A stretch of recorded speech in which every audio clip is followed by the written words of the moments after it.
Bonjour à tous, bienvenue, merci d'être là ce soir. Donc, nous allons commencer tout de suite notre webinaire sur la recette du désengagement d'un mainframe. Tout d'abord, je vais me présenter. Je m'appelle Paul Arnaud Portefeuille, je suis tech lead chez Hcube depuis plus d'un an et demi maintenant.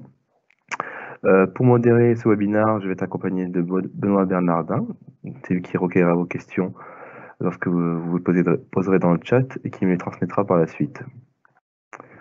Donc, on va parler de ce sujet aujourd'hui, c'est le désengagement à Pôle emploi, comment on se désengage du COBOL au niveau de la méthodologie, mais aussi techniquement. Vous avez sous les yeux si vous voulez mon contact, si cela vous intéresse par la suite. Donc, tout d'abord, Pôle emploi, c'est un peu quelque chose que tout le monde connaît en France. Je ne vais pas trop expliquer ce que c'est, qu'est-ce qu'ils font. Ce que je vais expliquer un peu, c'est leur histoire, par contre, au niveau du SI. Donc, Pôle emploi possède un mainframe sous COBOL qui date maintenant, en 2020, ça doit faire plus de 35-40 ans qu'il existe. Et il a vécu, il a connu des améliorations constantes en fonction des différentes réglementations, des différentes lois, des différents nouveaux périmètres que Pôle emploi prenait sous son aile.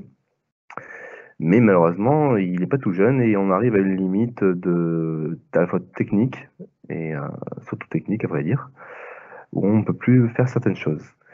Ce n'est pas la première fois que Pôle emploi essaie de se désengager de ce SI, c'est actuellement donc la troisième tentative. Cette tentative a commencé donc en septembre 2019, fin septembre 2019, début octobre, avec notre équipe pilote sur Aix-en-Provence, des Osseurs. Donc le plus compliqué, on va dire, c'est que ce n'est pas uniquement du technique. Si ça avait été que ça, à la rigueur, ça aurait pu se faire assez facilement. Le problème numéro un, en fait, c'est que depuis 40 ans, Pôle emploi a oublié son métier. Il a oublié ce qui se passe dans son propre SI et il ne sait pas forcément avoir l'exhaustivité de toutes les fonctions qui sont appelées, de toutes les données qui sont traitées et comment elles sont traitées. Donc le premier challenge à ce désengagement, c'est de pouvoir se réapproprier son métier, qui est peut-être le challenge le plus dur. Ensuite, on nous a donné également des contraintes qui sont quand même assez fortes. On a donc tout le back à refaire, si je parle clairement, de back et de front, mais on n'a pas le droit de toucher le front actuel que Pôle emploi utilise, donc que les agents utilisent tous les jours en production.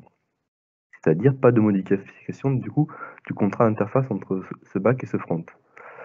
Notre point fort, c'est la maintien en production. Pas le droit de perdre de données, pas le droit d'arrêter la prod.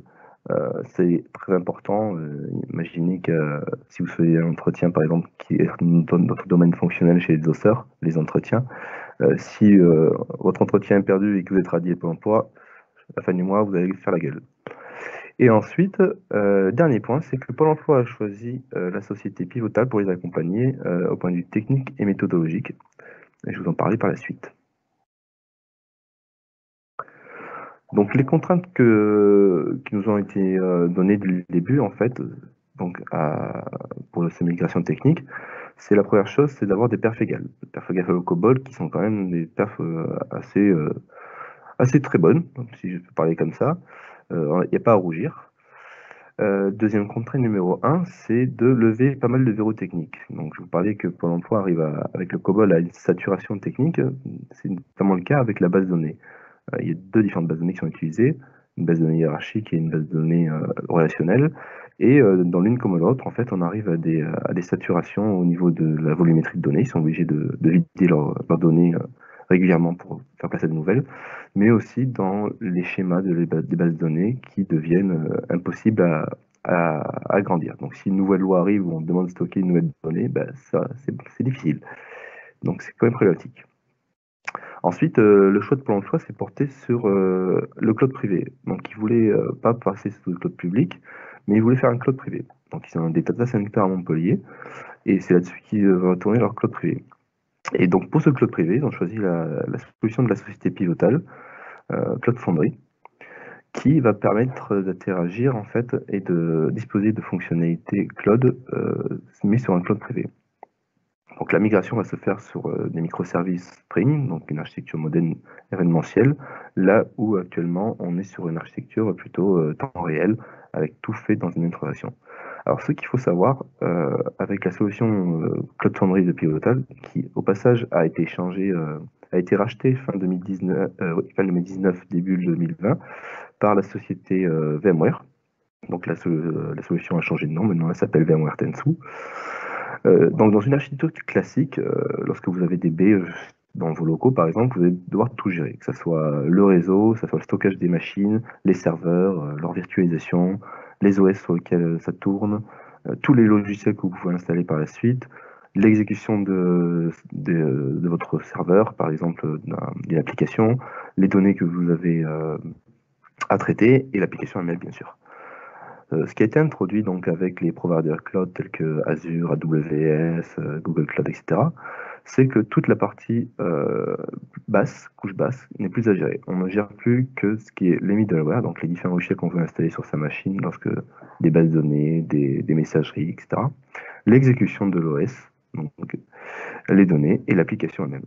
Là où Pivotal et la solution Cloud Foundry intervient, c'est qu'il y a un niveau d'abstraction supplémentaire.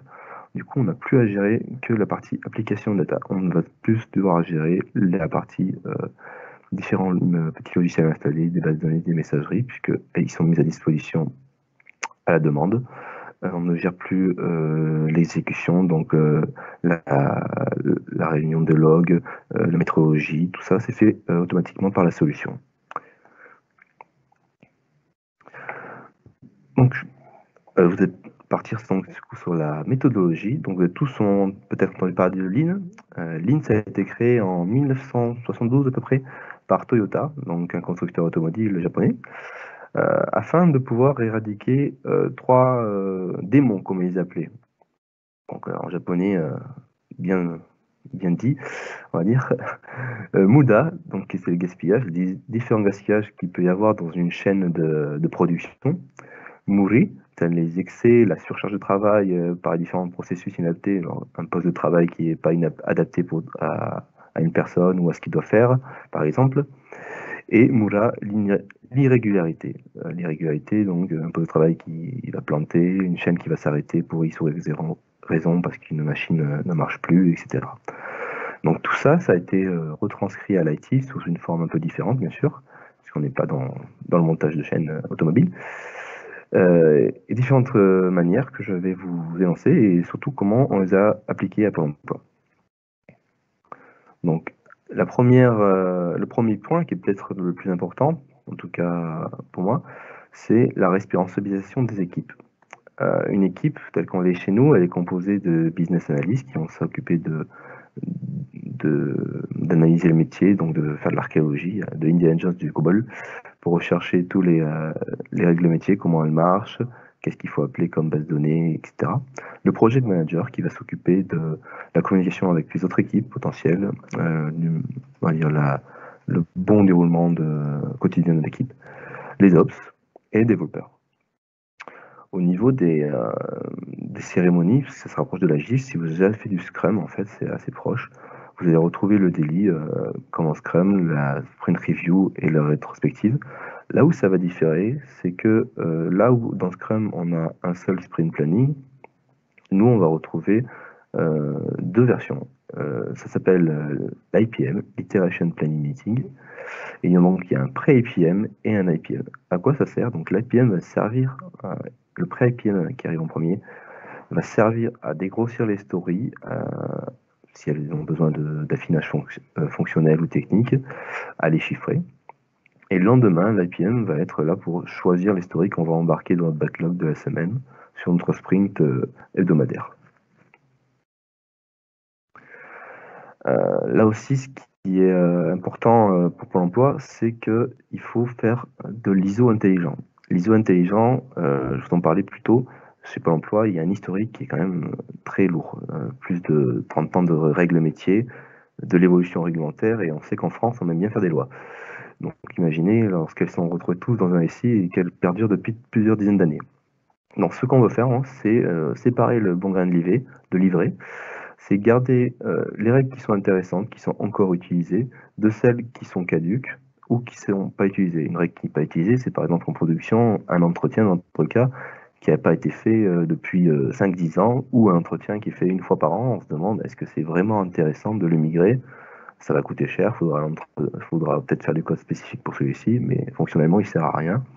Du coup, on fait la part des choses et on se dit, ok, il faut quand même le faire, c'est sans importance, ou alors pas du tout, on prend la décision de ne pas le prendre. Donc ça c'est la grosse partie de la réappropriation du métier. On ne migre pas bêtement de l'ancien SI vers notre nouveau logiciel en copiant-collant toutes les règles business, toutes les règles métiers. On fait quand même un gros tri sur tout ce qui est possible. Là où il y a aussi un gros point important, et comme je disais, c'est tout important, donc c'est magnifique, le pair programming. Donc le pair programming, pour ceux qui ne savent pas, c'est le travail à deux. Ça s'applique notamment avec les développeurs. Donc deux développeurs sur une même tâche, sur une même story, mais on l'applique aussi chez nous avec les business analysts ou avec les ops. Ça veut dire qu'on travaille en pair tout le temps.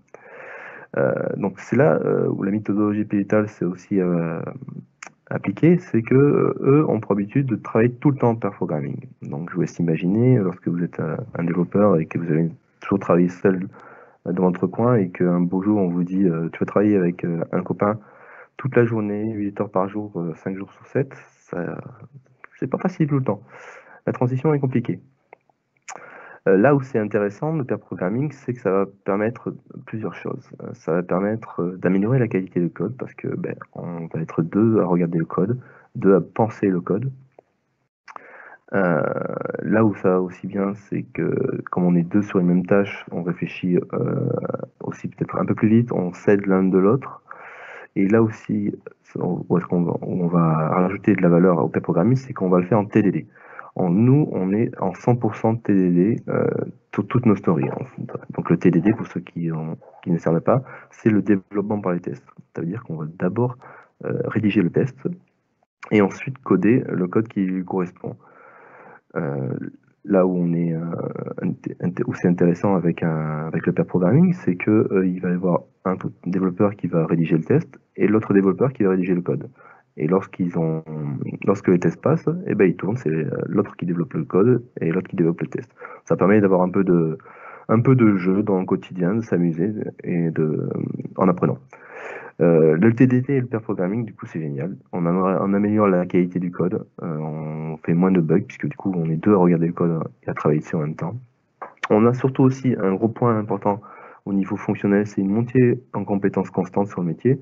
Ça veut dire que si je travaille sur une fonctionnalité, je ne vais pas être le seul à connaître ce qu'elle fait, à l'avoir développée. Il y a au moins un collègue qui connaîtra. Et le plus encore, c'est que si on tourne les pairs plusieurs fois pour une seule story. Donc potentiellement, il y aura peut-être 2, 3, 4 développeurs qui seront passés sur cette story. Et donc une relecture constante du code, une amélioration constante, et 4 personnes potentiellement ou plus qui connaîtront le fonctionnel. Donc ça permet de ne pas avoir de bottleneck, d'unique sachant, la personne qui est la seule à connaître une fonctionnalité et qui part en vacances, et malheureusement ce jour-là ça plante, elle n'existe pas, puisque tout le monde connaît la fonctionnalité ou même le côté technique, comment c'est fait. Donc là-dessus, on est très comment dire, très safe, enfin, excusez-moi l'anglais, on n'a pas de blocage sur ce point-là. Bon, si vous avez déjà eu des contacts avec des développeurs, vous savez qu'on est un peu feignasse. On n'aime pas faire les trucs pour rien. Et quand on fait des trucs, on n'aimerait pas le faire deux fois. Le problème numéro un avec l'IT, souvent, c'est que lorsqu'on est développeur, enfin, le problème numéro un quand on est développeur, c'est qu'on se lance dans de grands chevaux de bataille, à se dire ah oui, il faut que je code cette story, mais il y a aussi ça derrière qui va arriver, donc il faut que je pense à ça, ça, ça et ça. Donc on se lance dans un développement tête baissée pendant une semaine, 2 semaines, 3 semaines, et à la fin on est content, on a fini notre gros truc, ça marche, sauf que demain ou le lendemain ou un mois plus tard, 6 mois plus tard, qui sait, la fonctionnalité qu'on a développée pour gagner du temps au final, pour faire un truc générique super beau, en fait elle n'est plus du tout adaptée.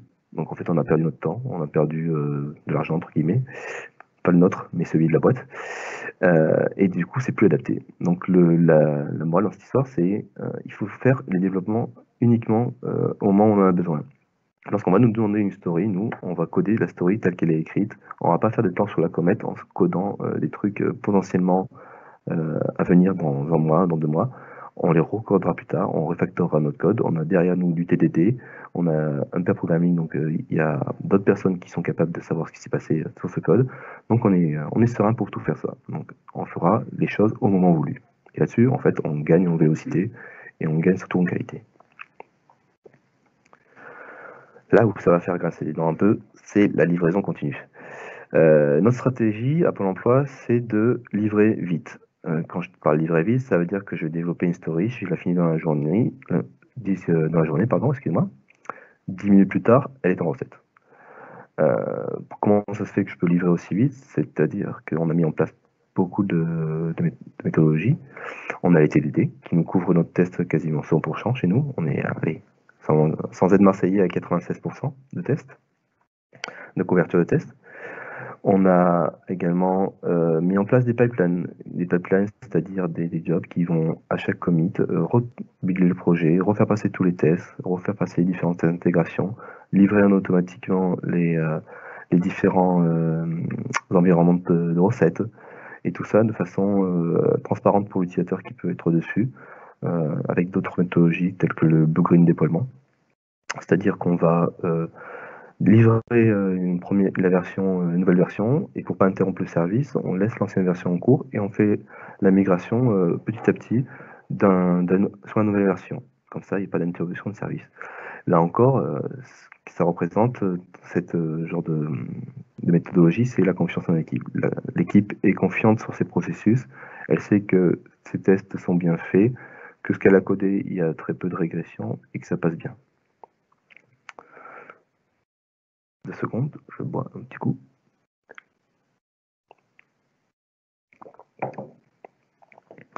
Donc, comme un collègue me l'a dit une fois à Pôle emploi, le site Pôle emploi, c'est il n'y a pas encore trop tard, ça va, vous n'avez peut-être pas faim, mais ça va arriver. C'est un plat de lasagne entremêlé de spaghettis. C'est-à-dire qu'il y a des couches métiers qui datent, donc, comme je vous disais, de 40 ans. Et au milieu, on a fait des petites features pour pouvoir y accéder de façon transverse, entre elles. Et du coup, ça devient un millimo pas possible. Là où nous, on a besoin de voir dans l'avenir, faire Madame Irma, comme on dit, c'est qu'il faut penser le SI tel qu'il va être plus tard. Sur un mainframe COBOL, on est sur du temps réel, c'est-à-dire que lorsque vous lancez une création de l'entretien, lorsque l'agent enregistre l'entretien, tous les événements qui lui sont liés, du style envoyer un courrier, faire un événement pour dire qu'il sera pas radié, qu'il aura bien sa paye du mois et tout ça, c'est fait en temps réel, c'est fait à la suite de cette action. Et lorsque l'utilisateur reprend la main, toutes ces actions ont été faites. Sur une architecture moderne en microservices, on n'est plus sur le même concept. On est sur de l'événementiel. On va lancer des événements qui seront faits en asynchrone plus tard. Du coup, c'est plus du tout le même concept. Il faut savoir décortiquer tous les processus pour les isoler un à un et faire en sorte qu'on code des parties bien distinctes du code, pas en mêler en fait le métier avec lui-même, avec d'autres métiers. Donc à l'heure actuelle, on arrive avec une structure un peu comme ça, un peu plus complexe, mais celle-là est simplifiée. Là où on a beaucoup travaillé, c'est sur les patterns de cohabitation. Donc on est capable de faire cohabiter l'ancien monde et le nouveau en même temps, tout en se désengageant des données, mais aussi du code. Là où a une grande force, c'est que c'est possible à tout moment de revenir en arrière. Si aujourd'hui on met en production un entretien, si on a un bug qui est remonté par un agent et que c'est bloquant, on peut en quelques minutes désactiver cet entretien sur le nouveau monde et rebasculer sur l'ancien de façon transparente. Du coup, pas d'interruption de service, l'agent peut continuer à faire son travail, savoir qu'ils doivent avoir une demi-heure, 45 minutes pour voir les gens en entretien, donc ils n'ont pas la possibilité de s'arrêter pendant des heures, il faut que ça déroule. Ce que permet aussi ces patterns de cohabitation, c'est le maintien de l'ISO. Il y a beaucoup de choses qui sont faites du coup dans l'ISO, comme je disais. À chaque processus, il y a toute une série de métiers différents, des statistiques par exemple. Les statistiques, c'est très important pour l'emploi, puisque comme je vous disais, c'est là-dessus qu'on a les chiffres du chômage tous les mois. ou que on va avoir des personnes qui vont pouvoir avoir leur chômage ou pas. Donc c'est des choses qu'il ne faut pas arrêter comme ça, il faut que ça marche tout le temps. Et donc le maintien de cette ISO, c'est aussi une des parties les plus critiques. Et la deuxième partie, enfin la dernière partie qu'on a, c'est comme je disais, pas d'interruption de service. Il faut que le SI marche tout le temps. Donc d'être capable de revenir sur nos pas si jamais on a un bug bloquant. Et grâce à nos patterns de cohabitation, ben, on peut très bien faire ça. À l'heure actuelle, le SI ne s'arrête pas. Si notre nouvelle version ne marche pas, on bascule sur l'ancien et c'est fini. Il continue à travailler normalement. Donc aujourd'hui, qu'est-ce qu'on peut en tirer? Quel bilan on a en fait de cette 13 mois maintenant d'existence? Donc il y a maintenant plus de 10 équipes qui sont créées sur le même modèle, donc c'est-à-dire même méthodologie et même approche technique également. Donc des équipes réparties en France, mais pas uniquement sur Aix-en-Provence. Tous les composants transverses qu'on a pu créer, qui sont des composants donc de cohabitation, de gateway ou des composants pour accéder aux vieilles bases de données, puisque c'est pas possible dans un nouveau monde. Tous ces composants ont été adoptés par les autres équipes. Le TDD est aussi adopté par tout le monde. On voit bien l'avantage que ça a. Nous, dans nos équipes, même plus d'un an après, on continue le TDD, on continue le pair programming. Et un dernier point, c'est qu'on est en constante amélioration sur notre infrastructure, sur notre code. La petite image que je vous ai montrée tout à l'heure avec l'infrastructure qu'on a actuellement ici, donc il y a tout un pan dans la partie conclusion d'entretien. Et ben elle a changé 3 ou 4 fois et on va encore changer demain. Donc là-dessus, on s'améliore constamment, on n'est pas figé et on cherche à tendre vers le meilleur récit possible pour satisfaire notre besoin. Bon, on n'est pas tout blanc non plus, hein, on a rencontré pas mal de soucis aussi. Hein. Pair programming, par exemple, quand je vous en parlais tout à l'heure, c'est compliqué au début. Je vous dois avouer, moi, les premières semaines où j'ai commencé, je rentrais chez moi, j'étais lessivé, j'avais le cerveau à côté, et ma copine, elle me disait qu'est-ce que t'as, je comprends pas, tu parles pas. Ben, bah oui, je suis un peu fatigué. Il faut savoir que quand on travaille seul, ben, on est à son rythme, alors qu'en pair programming, on est à deux, on s'arrête très peu en fait de travailler. C'est un peu le mauvais côté, en final, on travaille trop. Ce qui est bien pour les managers, mais pas pour nous. Aussi, un autre point, c'est qu'il faut savoir mettre de l'eau dans son vin. Comme je disais, on doit cohabiter avec l'ancien monde, du coup, on n'est pas forcément libre de faire tout ce qu'on veut aux dernières techno possibles, aux meilleures, on va dire, approches qu'on aurait fait si on partait de zéro. Ça, on peut pas. Il faut cohabiter. Il faut des fois se dire, je vais augmenter mon temps de réponse parce qu'il y a des services qu'il faut que j'appelle, alors que c'est con, mais j'en aurais pas besoin si je faisais ça, si j'avais pas besoin de mon front. Mais bon, on n'a pas le choix. Il faut savoir cohabiter. Donc, le bilan qu'on peut tirer, c'est que actuellement, le désengagement se passe très bien, puisqu'il y a beaucoup d'équipes créées, et cette troisième tentative est la bonne, on peut dire. Et on poursuit comme ça, et d'autres équipes se créent encore, et d'ici quelques années, je pense qu'on aura oublié COBOL peut-être, avec un peu de chance. Donc nous allons passer aux questions par la suite. Je vous laisse les écrire dans le chat, Benoît va me les communiquer par la suite. Donc tout ce que j'ai dit actuellement, ça peut aussi très bien s'appliquer à d'autres, on va dire, d'autres SI. Je parlais d'un mainframe, mais sur du monolithe, ça s'applique aussi. Si on veut désengager des parties d'un monolithe, on peut très bien faire même genre de pattern de cohabitation pour arriver à désengager des petites parties petit à petit, migrer sous forme de microservices par exemple si c'est nécessaire, ou bien se réapproprier du fonctionnel qu'on a oublié. Donc tout ça est tout à fait possible et s'applique à d'autres, on va dire, SI. Je ne trouve pas mes mots, désolé. Encore quelques secondes afin que les gens puissent avoir une pause.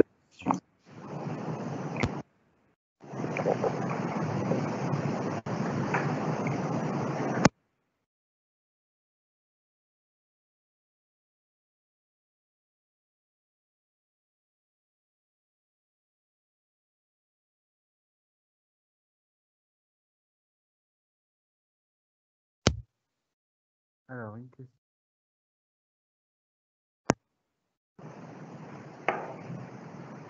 Une question qui est posée, est-ce que cela peut-il s'adapter pour les entreprises? Il y a plusieurs questions dans cette sous-question. Plusieurs sous-questions dans cette question. On peut parler de la méthodologie. La méthodologie, bien sûr, c'est adaptable pour les entreprises de toute taille. C'est pas parce qu'on est un gros pôle français qu'il n'y a que nous qui pouvons le faire. C'est des méthodologies totalement libres de droit, applicables à toute taille. Il n'y a pas besoin d'être une DSI énorme pour y arriver. Là-dessus, il n'y a pas de problème. Pour la partie technique, je dois avouer que avoir une grosse DSI, ça aide quand même à dégrossir pas mal de sujets et à voir un peu de manière transverse les différents sujets. Tout est possible, effectivement. Ça va peut-être plus de temps. Il faudra peut-être avoir des personnes qui ont beaucoup de connaissances sur le SI existant, mais c'est tout à fait possible. Et il y a aussi la question, c'est au niveau peut-être, la question qui est derrière, c'est au niveau de la solution elle-même, combien elle coûte, quand je parlais de Code Foundry. La facturation à ce niveau-là, je ne veux pas trop en parler, on va dire, parce que comme je vous ai dit, la société a été rachetée début 2020 par VMware. Et du coup, moi, les chiffres que j'avais étaient sur des chiffres bien avant, donc avant le rachat, où ils étaient en fait encore sur des cibles commerciales bien plus grosses. On parle de grosses c'est toutes des sociétés américaines, et on parle de grosses sociétés d'assurance aux États-Unis, de grosses banques, de grosses sociétés dans l'industrie également.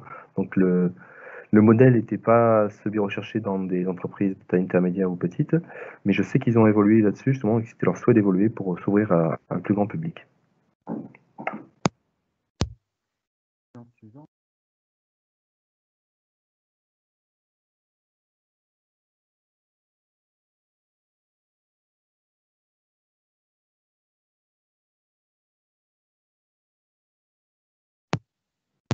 Alors, les sujets simples.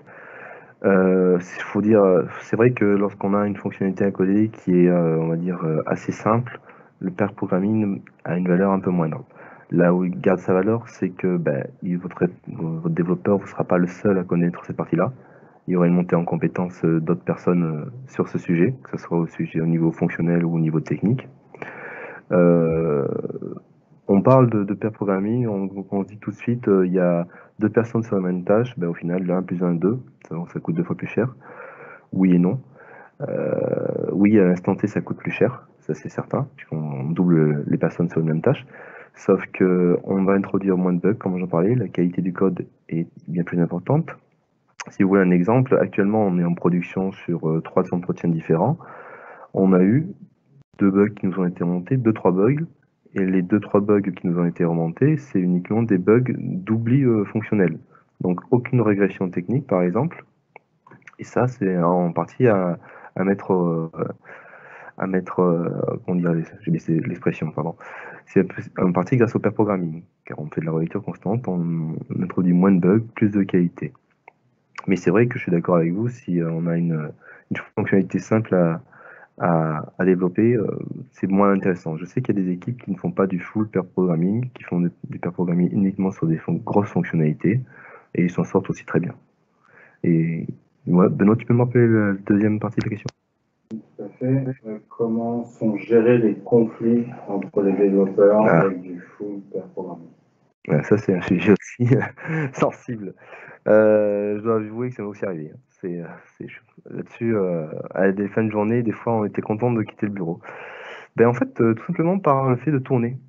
On n'est pas marié à un autre développeur, donc on tourne constamment et tous les jours, on va travailler avec une autre personne. Alors, c'est sûr que si vous êtes une personne qui peut pas travailler, qui travaille avec personne en fait, que personne ne peut cadrer ou qui n'arrive à travailler en pair programmé avec personne, ça va être compliqué. Mais le fait de tourner constamment, de changer de sujet, de changer d'interlocuteur, ben en fait, il y a un renouveau constant. Du coup, on n'est pas lassé, on a de nouvelles approches à chaque fois. Et au niveau du moral, ça aide pas mal. Oui, bien sûr, comme dans toute équipe, on parle de ça en rétro. S'il y a des points d'amélioration à faire, des personnes qui veulent moins travailler peut-être en TDD, plus en solo, ça peut s'arranger, hein. On a, on se veut une équipe agile, sans contraintes managériales ou de, comment dire, de responsabilité venant d'en haut, si je peux pas dire ça comme ça. Donc, on s'adapte, notre manière de fonctionner nous est propre. Si on a besoin d'évoluer pour faire moins de pair programming, on fait moins de pair programming. Par contre, on ne va pas sacrifier, on va dire, la qualité du produit. Autre question, toujours sur le même sujet, je pense. Le TDD n'est-il pas suffisant si croisé? Alors, si croisé, je vais essayer de comprendre la question parce que j'ai un peu de mal. Si croisé, désolé, j'ai un peu de mal à comprendre la question. Donc, si le TDD est croisé, c'est-à-dire que s'il est croisé entre différentes équipes, entre différents pairs, peut-être. En effet, on arrive à couvrir quand même pas mal de sujets dessus. J'avoue avoir du mal à développer cette question, si on pouvait la reformuler.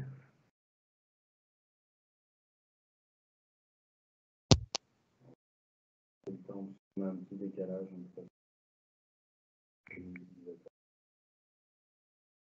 Si croisé. Là, je vais juste reformuler. Du coup, donc le TDD n'est-il pas suffisant? Et entre parenthèses, si croisé. Suffisant par rapport à quoi? Par améliorer la qualité du code et ne pas faire de pair programming en fait. C'est un plus en fait, peut-être. Oui. C'est un Un dev et le test et un autre réalise la fiche. Oui, alors c'est exactement ce qu'on fait en pair programming, on va dire, sauf qu'on le fait à une maille plus fine. On peut pas en fait se lancer dans un dev va écrire les tests pendant toute une journée et un autre dev va écrire le code la journée suivante.